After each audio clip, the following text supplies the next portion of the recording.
Hello ma'am and sir, ang gagawin po natin ay ang pag-set ng advisor sa isang grade per section. So ang gagawin po natin, click po natin ang ating learner information system. Then sa list of classes, halimbawa po gusto po nating palitan ang advisor ng ating grade 2 mapagmahal. Click lang po natin yung arrow dito. Then class settings. Sa ating set advisor. Then dito po sa search, hanapin po natin using username or teen or pwede rin pong by name.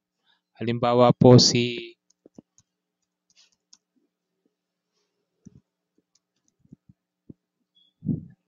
Marites Salinas, search po natin. Kung wala po, then create new record. Kung existing naman po, then i-okay nyo na po yun. So, kung ganito po ang nangyari, then kailangan nyo pong i-fill up yung mga form na kakailanganin.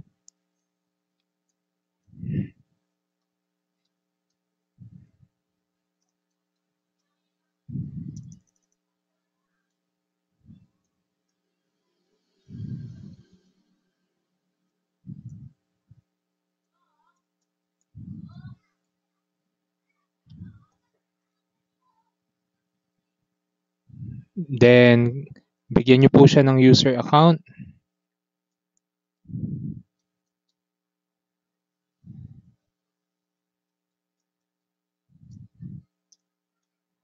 Then, create account.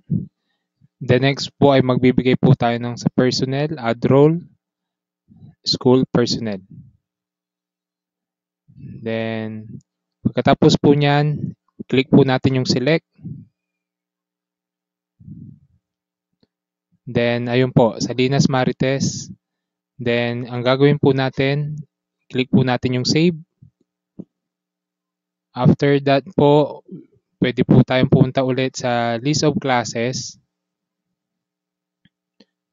Check po natin yun sa mapagmahal. Ayun po. So, ang naging class advisor na po natin ay si Madam Salinas Martes.